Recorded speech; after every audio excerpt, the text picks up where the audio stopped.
I know if I go somewhere else, I can say to someone when I'm in Central Europe, please show me the way to Russia. And they'll say, it's east, head that way. Thank you very much. Now, if I was going to be all funny and be like, I'm not a country, it's not a real country, I just will show me where that statue is with that man. His name was Lenin. And they'll be like, oh, is that Russia? Well, I don't call it Russia. Like, that would be very, like, I wouldn't be able to function in the real world. If I didn't at least know or acknowledge that somebody's idea has taken root because they have supported it by all the other things that have made their idea real. I grew up in school. I learned about Russia. I learned about USSR. I learned about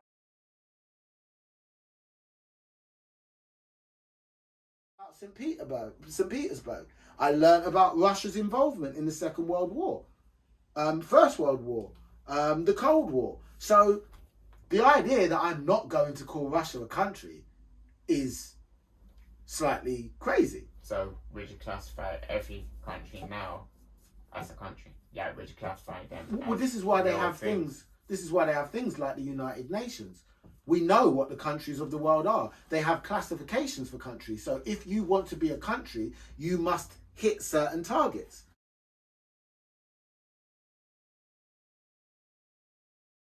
So you must, for instance, I don't know what the specific things are. Again, this is maybe somewhere we can cut in and then you can put up something, a screenshot, what the definition of a country is.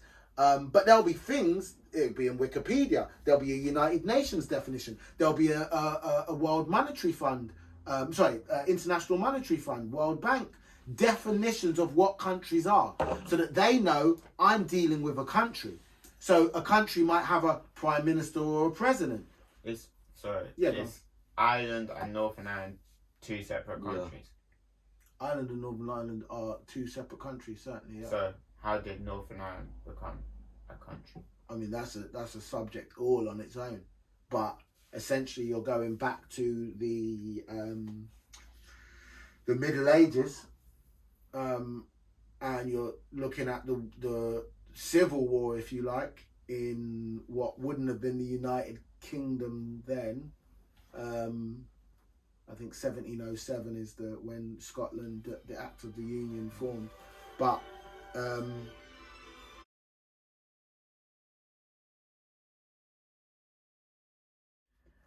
Northern Ireland. Yeah, so you're talking about, so I think 1707 is the Act of the Union, which is where Scotland and the UK and England became one.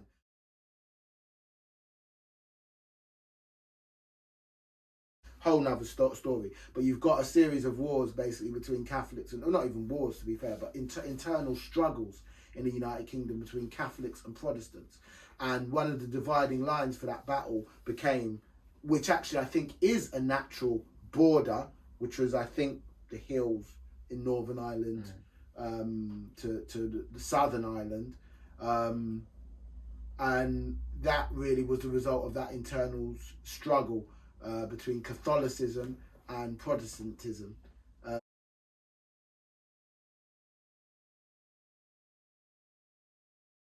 Which again, as I say, is a whole different subject in itself. But that is a struggle of different forms of Christianity who believe different things and different ways about running the country, about the monarchy, what the monarchy should do, who should succeed a monarch after they die. These are the things that then led to those disputes. And the people of Ireland, who would have been people who, if we take it even further back to Roman times, who would have been pushed back from these lands and pushed into the water and pushed over to Ireland, a mix of those people and people who had probably been living in those islands for a very long time and who the Romans probably never troubled. I don't know about the Roman history on the island of Ireland, but you've got a long history. But sorry, what was your question? So, no, I was going to say, so yesterday I walked from Northern Ireland, and yeah, is there a border between Ireland and Northern Ireland? Definitely not. So definitely not. And there's I have to pay to get from Northern Ireland to Certainly not. But again, this brings us perfectly to why is it two different countries then? Well, not all countries have a border, a physical border between them. Some people do. That's what I said earlier. Sometimes you have a natural border of a mountain range. For instance, I think the Pyrenees, split Italy, Spain, and France, I think.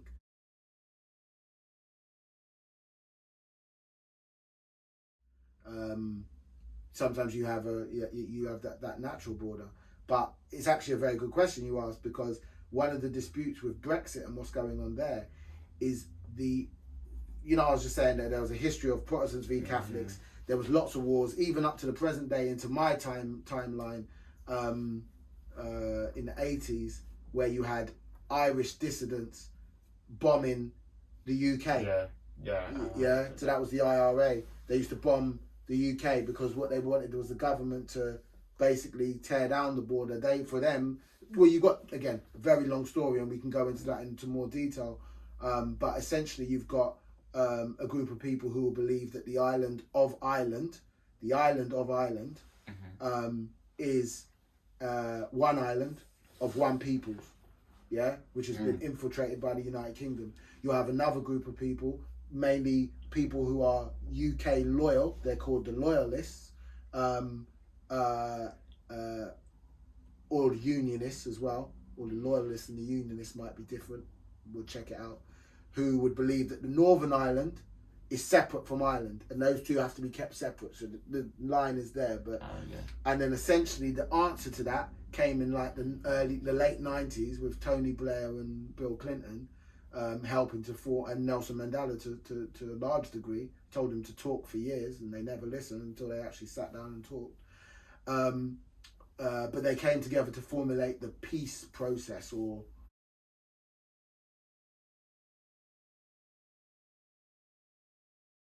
I can't remember what it's called. There's a full name for the agreement. But part of that agreement was that there should never be a physical border between Northern Ireland and Ireland. That is one of the things that will keep peace, because when the British government, one of the things they were bombing the British government for was because they were putting up checkpoints. They were putting up checkpoints along what they said was their idea. And this is what shows you, going right back to what we talked about, the UK's idea was there's a border there. The Irish Republicans, they would be the Republicans, of course they would be, who are effectively the Catholics, although there'll be different ideas amongst that, would say there's no border there. The UK will be like, there is. We're putting up a checkpoint here. Well, we're going to blow up your checkpoint. I think I've got this roughly right. Maybe, I'm guessing a little bit. But basically, that's the long and short of it. And that takes us nicely back to what we talked about, which is the one man's idea of where a barrier was. Another man didn't agree with it. He kept fighting and fighting and fighting until you reached the point where it was like, okay, we're not going to put any barriers there. There you go. Your idea was bullshit, basically. Your idea meant nothing. Ate the system up. However, there is still a Northern Ireland and an island, otherwise known as Air or Republic of Ireland. I don't know whether those terms are terms they still use. Well, no, all of those terms they use: Air, Republic of Ireland, Southern Ireland. And so again, that's a perfect example. But there is still a separate country there and a separate country there, but there's no physical barrier which separates them to a large degree. Is that the same thing with? So that was Scotland, Wales, and England one country before it was. They were separate countries, but again, you take it back to Rome. All separate countries. Well, it depends when you're talking about. Yeah, long before was it ever just one country? Well, still depends when you're talking about. There's the island, which the Romans, when Julius Caesar came here in 49, something like 40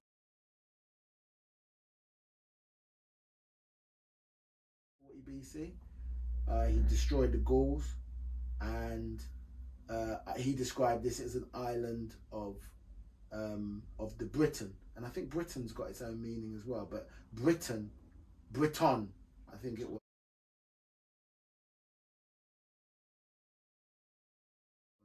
B-R-I-T or double T-O-N. And these people were called the Britons. But these people were made up of many groups of people. There were Druids, there were Celts, there were a lot of African people who were dark in nature. In fact, some descriptions, even back then, described the people here who weren't liked by the Romans necessarily. And it's described their appearance.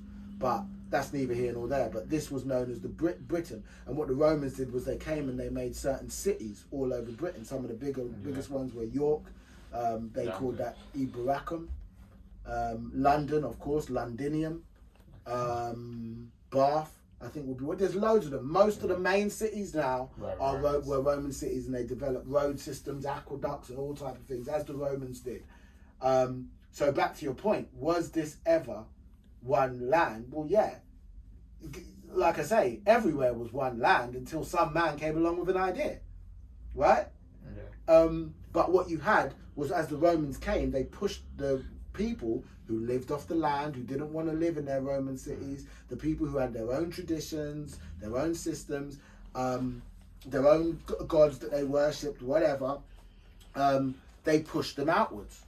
So slowly but surely, you've got people being pushed into the hinterlands, into the Welsh mountains, being pushed upwards, towards Scotland, and like I mentioned before, over towards Ireland. Some would have gone across the water. That makes the Irish Sea. Their own countries. Exactly. And all of these people then started to form into, or as time went on, obviously they start to realise the power in having a country. Whether you want to believe in that idea or not, if more and more countries are coming trying to take you over, it would serve you right or sensibly to form a country. Yeah.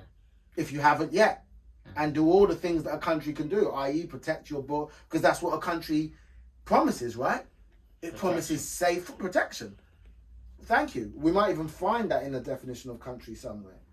Because another word that might be used is protectorate.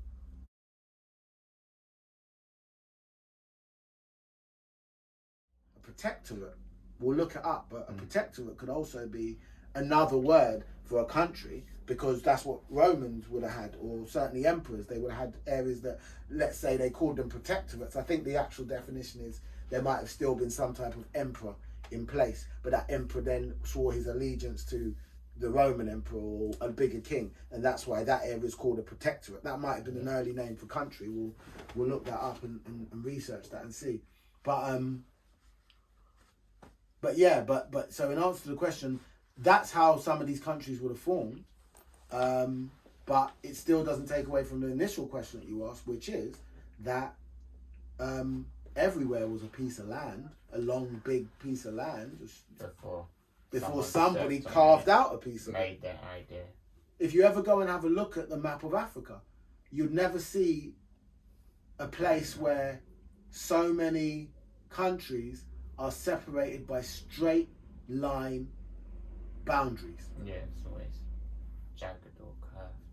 That's what it's meant to be. But in Africa, there are a ton of straight line boundaries. Some boundaries go to along natural routes, but you won't see anywhere that is straight line boundaries as much as you'll see in Africa. Why is that? Because it's completely concocted. When? It's a complete creation. Oh. Somebody's literally said, we need to divide up this piece of land that's got all of these resources. We'll take that down the middle.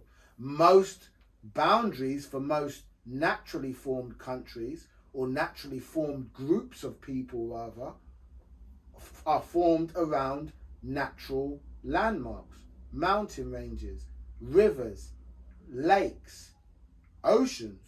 I like how you said that group of people, because it reminds me of Thor Ragnarok, where Idris Elba says, Asgard is not a place, it's the people.